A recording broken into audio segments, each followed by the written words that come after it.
नमस्कार. आज यशसाठी बनवला होता मँगोचा शिरा. त्याला खूप आवडतो. तर इथे साधारण मी 1 वाटी रवा वापरलेला आहे. तर इथे तुम्ही बारीक किंवा जाडसर रवा वापरू शकता. शक्यतो बारीक वापरा. तो माझ्याकडे नव्हता शिल्लक म्हणून मी इथे जाड रवा वापरलेला आहे.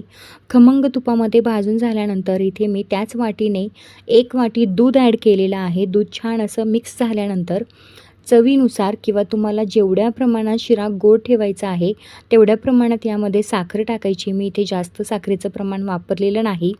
छान अशी साखर यामध्ये मेल्ट झाल्यानंतर इथे मी साधारण अर्धा आंब्याचा रस वापरलेला आहे. मिक्सरमधून ग्राइंड करून घेतलेला आहे. तूप सुटायला लागल्यानंतर यामध्ये शेवटी वेलची पावडर ॲड करायची. छान मँगोचा शिरा रेडी आहे. ड्रायफ्रूट्स तुम्ही टाकू शकता. आवडला असेल तर नक्की ट्राय करा आणि चॅनलवरती नवीन असाल तर नक्कीच सबस्क्राईब करा. यशने खूप छान असा हा शिरा एन्जॉय केला. बाय.